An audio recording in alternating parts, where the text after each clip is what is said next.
અને હવે વાત કરીશું આગાહીની। હવામાન વિભાગે ફરી એક વખત રાજ્યના વાતાવરણને લઈને આગાહી કરી છે।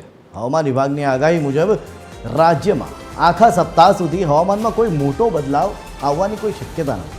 સામાન્ય રીતે ઠંડુ અને શુષ્ક વાતાવરણ યથાવત રહેશે। સમુદ્ર કિનારે પવનની દિશા ઉત્તર પૂર્વથી ઉત્તર તરફની રહેશે। ત્યારે વધુમાં શું કહ્યું હવામાન વિભાગે, સાંભળીએ। 24 से लेकर 30 नवंबर तक राज्यों में और हमारा गुजरात राज्यों में और यूनियन टेरिटरी दमन दीव दादरा नगर हवेली के लिए मौसम आमतौर पर शुष्क रहने का पूर्वानुमान दिया गया है।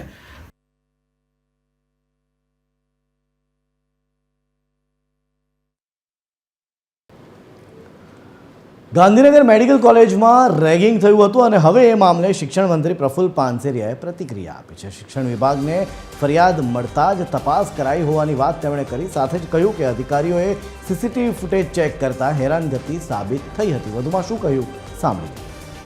અમારા વિભાગે સંપૂર્ણપણે સીસીટીવી કેમેરા ચેક કર્યા અને તપાસ કરતા થર્ડ યર વિદ્યાર્થીઓ 7 વિદ્યાર્થીઓ અને અન્ય જેઓ સેકન્ડ યરના અન્ય વિદ્યાર્થીઓ સાથે મળીને પ્રથમ વર્ષના વિદ્યાર્થીઓને જે આ રીતનું કૃત્ય કરતા હતા, ત્રીજા વર્ષના એ 7 વિદ્યાર્થીઓને 2 વર્ષ માટે સસ્પેન્ડ કરી દેવામાં આવ્યા છે ને બાકીનાને 6 મહિના માટે સસ્પેન્ડ કરી દેવામાં આવ્યા।